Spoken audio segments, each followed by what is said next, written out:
Hello मेरे प्यारे दोस्तों, आप सभी का स्वागत है एम क्लास यूट्यूब चैनल पर। आज हम पढ़ने वाले हैं संधारित्र का संयोजन। इससे पहले वाले लेक्चर में हमने समांतर प्लेट संधारित्र की धारिताओं को कंप्लीट समाप्त कर दिया था। आज का ये टॉपिक आप सभी के एग्जाम के लिए काफी ज्यादा इम्पोर्टेंट होने वाला है, क्योंकि यहाँ से बोर्ड एग्जाम में हर साल एक क्वेश्चन पूछा जाता है। इसीलिए ये टॉपिक काफी ज्यादा इम्पोर्टेंट हो जाता है। तो स्टार्ट करते हैं आज का लेक्चर।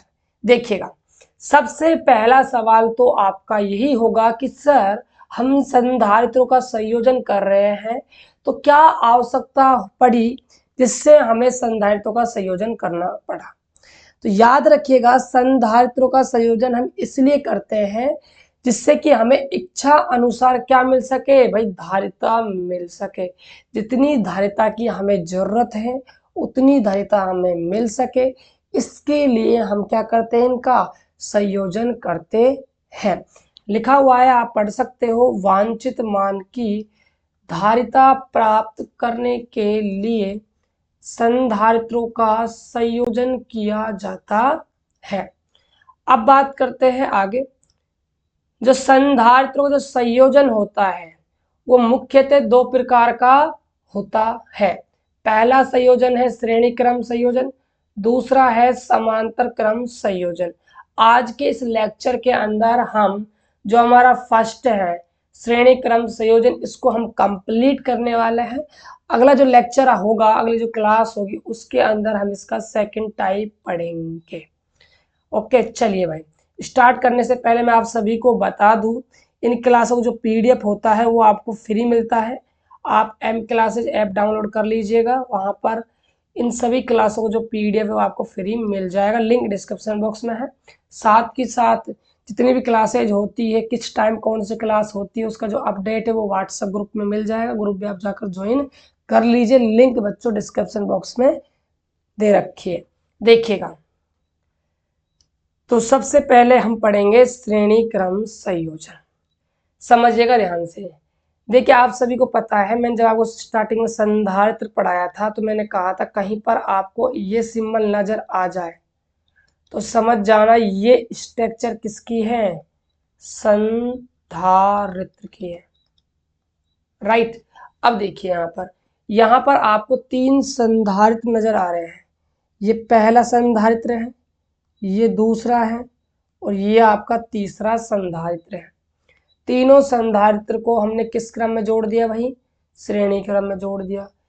किस प्रकार जोड़ा है, ध्यान दीजिएगा सभी। जो पहला संधारित्र है, पहले संधारित्र का जो दूसरा सिरा है वो मैंने दूसरे संधारित्र के पहले सिरे से जोड़ा है, और जो दूसरा संधारित्र है इसका जो दूसरा सिरा है वो तीसरे संधारित्र के पहले सिरे से जुड़ा हुआ है, और जो तीसरा संधारित्र है इसका जो दूसरा सिरा है वो कोई और अन्य यहाँ पर संधारित्र होता तो उसके दूसरे सिरे से जुड़ा होता। राइट। और जो यहाँ पर अंतिम संधारित्र होता उसका जो दूसरा सिरा होता, ठीक है, और जो पहले संधारित्र का जो पहला सिरा होगा वो किससे जुड़ा हुआ है, एक बैटरी और एक कुंजी से संयोजित है। बिल्कुल सिंपल सा है, आसान सा है, मैंने लिख रखा है, आप भी नोट डाउन कर लीजिएगा। आगे देखिएगा। अब देखिए, यहाँ पर कुछ कॉमन सी बातें हैं जो आपको याद रखनी है। याद रखिएगा, श्रेणी क्रम संयोजन के अंदर हमेशा जो आवेश होता है वो समान होता है, क्योंकि फॉर्मूला होता है I बराबर में Q अपॉन में T। और जब भी हम किसी भी वायर को, किसी भी सर्किट को कौन से क्रम में जोड़ते हैं, श्रेणी क्रम में जोड़ते हैं, तो धारा क्या होती है भाई, समान होती है। धारा समान है इसलिए आवेश भी क्या होता है, वहां पर समान होता है। आवेश समान है लेकिन जो आपका विभव होगा वो क्या होगा, अलग अलग होगा, क्योंकि जो विभव होता है इसका जो मापन करते हैं वो दो सिरों के बीच में करते हैं। तो एक सिरा तो आपका P हो गया, एक सिरा आपका क्या हो गया, Q। तो इनके दोनों सिरों पर क्या है, वोल्ट मीटर लगाकर विभव का मापन करेंगे। तो विभव यहाँ पर, यहाँ पर, यहाँ पर क्या है, अलग अलग आएगा। इसीलिए V1, V2 और V3 कॉमन सी बात है, याद रखना है। श्रेणी क्रम संयोजन के अंदर आवेश समान होता है, विभव अलग अलग होता है। और जो धारिता है C1 C2 और C3 हमने मान ली है। राइट, अब देखिएगा ध्यान से, अब इसकी जो लैंग्वेज है वो हमने लिख रखी है, रीड कर लीजिए अच्छे से। संधारित्र का ऐसा संयोजन जिसमें प्रथम संधारित्र का दूसरा सिरा दूसरे संधारित्र के प्रथम सिरे से जुड़ा हो तथा दूसरे संधारित्र का दूसरा सिरा तीसरे संधारित्र के पहले सिरे से जुड़ा हो और तीसरे संधारित्र का दूसरा सिरा किसी अन्य संधारित्र के पहले सिरे से जुड़ा हो और प्रथम संधारित्र का पहला सिरा व अंतिम संधारित्र का दूसरा सिरा एक बैटरी से जुड़ा हो। संधारित्रों का ऐसा संयोजन श्रेणी क्रम संयोजन कहलाता है। जो काम हमने डायग्राम में किया है उसी काम को भाई यहाँ पर हमने लिखा है, कोई अलग से कोई नया काम हमने बिल्कुल भी नहीं किया। इस बात को आप ध्यान में रख लीजिएगा। आगे देखिएगा, हमने क्या किया है, चित्रानुसार तीन संधारित्रों को हमने व्यवस्थित किया है जिनकी जो धारिता है वो C1 C2 और क्या है C3 है। श्रेणी क्रम संयोजन में प्रत्येक संधारित्र के लिए आवेश क्या है भाई, क्यों है और क्या है ये समान है। और जो विभव है वो क्या है V1 V2 और क्या है V3 है। इस क्रम की हमें क्या निकालनी है भाई, तुल्य धारिता ज्ञात करनी है। राइट, अब देखिएगा आगे, अब हमें धारिता ज्ञात करनी है तो हम किसकी बात करेंगे, धारिता के सूत्र की बात करेंगे। तो यहां लिखेंगे धारिता की परिभाषा से, धारिता की परिभाषा से फॉर्मूला है C बराबर में Q बटा में V। इतना आप कर लोगे। अब यहाँ पर काफी दिक्कत आएगी भाई आपको, और आती भी है, बच्चे गलती करते हैं तो यहाँ आकर गलती स्टार्टिंग में कर देते, बाद की चीजें छोड़िए। गलती जो होने के चांस होते हैं वो यहाँ पर होते हैं। गलती यहाँ कैसे होती है, सबका एक ही डाउट होता है कि सर जी हम फॉर्मूले को किसके बराबर करते चलेंगे। देखिएगा, जो धारिता होगी संधारित्र की उसको तो हम वही मानेंगे C1 C2 C3 है, तो इसका तो कोई रोल है नहीं।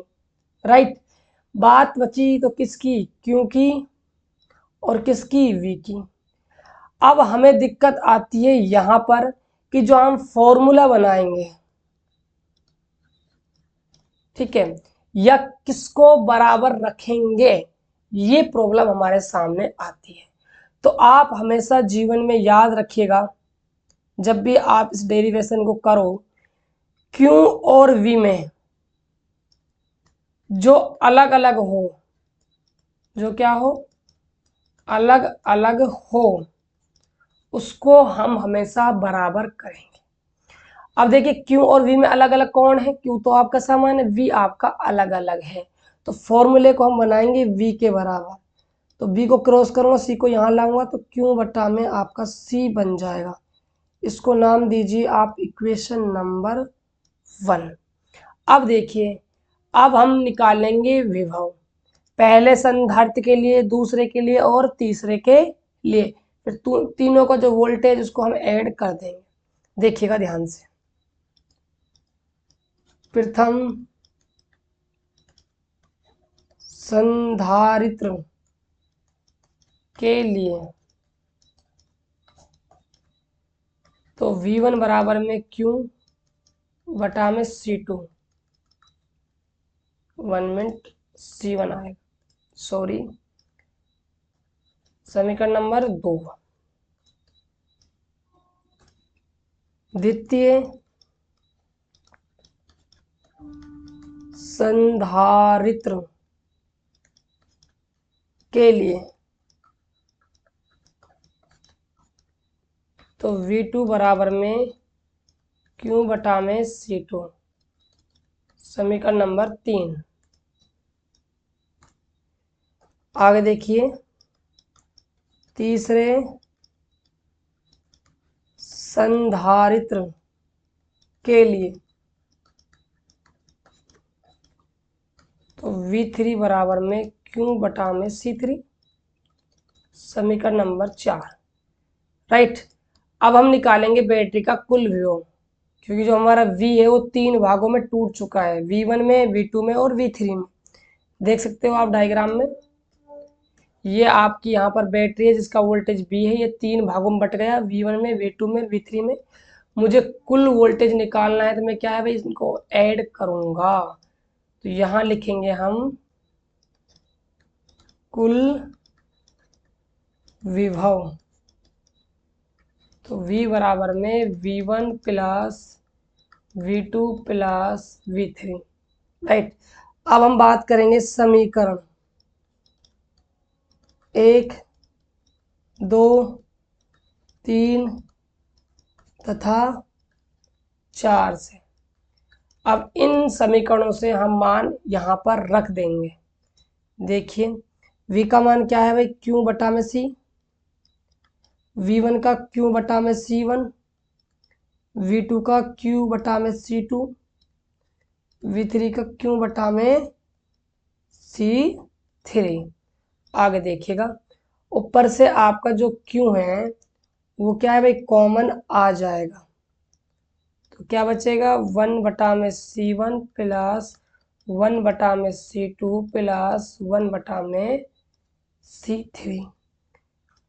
क्यों से आपका क्यों कैंसिल आउट हो जाएगा, ये आएगा 1 अपॉन में C बराबर 1 बटा में C1 प्लस 1 बटा में C2 प्लस 1 बटा में C3।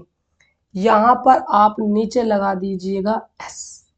S का मतलब है सीरीज ऑर्डर का जो कैपेसिटेंस आया है उसका फॉर्मूला, यानी कि श्रेणी क्रम संयोजन की तुल्य धारिता का ये फॉर्मूला है। इसको आप अच्छे से भाई नोट डाउन कर लीजिएगा, ये आपका क्या है, फॉर्मूला है। राइट। अब देखिए और भी यदि संधारित्र यहाँ ऐड होते, जैसे मान लिए 4 होते, 5 होते, तो यहाँ 1/C4, 1/C5 ऐसे यहाँ पर ऐड होते चले जाते। बात आपको समझ में आ गई होगी। अब देखिएगा इससे कुछ संबंधित महत्वपूर्ण क्या है भाई तथ्य है, उनको भी हम एक बार डिस्कस कर लेते हैं। वहां से बोर्ड एग्जाम में क्वेश्चन पूछा जाता है। तो इसी में अगली हेडिंग स्टार, कुछ महत्वपूर्ण तथ्य। राइट। देखिएगा पहला पॉइंट है आपका, देखिए यदि n संधारित्र जुड़े हो श्रेणी क्रम में तो धारिता का फॉर्मूला क्या आएगा। यदि n संधारित्र श्रेणी क्रम में जुड़े हो, n संधारित्र का मतलब है संख्या जिनकी क्या है भाई अनंत तक जा रही है, n नंबर तक, मतलब 1/CS बराबर 1/C1 plus 1/C2 plus 1/C3 plus 1/C4 plus dot dot plus 1/CN, ये आपका भाई फॉर्मूला बन जाएगा। राइट। ये पहला पॉइंट हो गया। सेकंड पॉइंट देखिए, यदि C मान के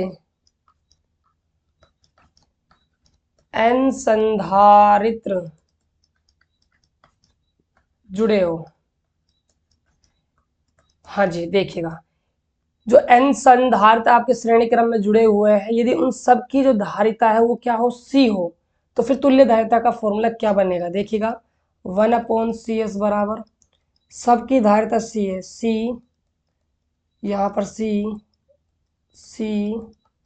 यहाँ पर भी C dot dot dot plus 1 बटा में C।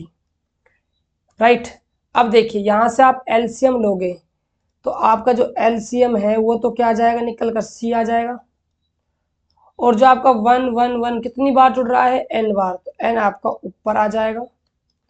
आपको CS का मान निकालना है तो क्या हो जाएगी धारिता, C बटा में N हो जाएगी। यहाँ N है संधारित्रों की संख्या, क्या है, संधारित्रों की संख्या, राइट, और C है धारिता। बात करते हैं थर्ड पॉइंट की। थर्ड पॉइंट देखिएगा, ये इंपॉर्टेंट है, ये काम का है, इस पर आप इंपॉर्टेंट लगा लीजिएगा। देखिए, यदि दो संधारित्र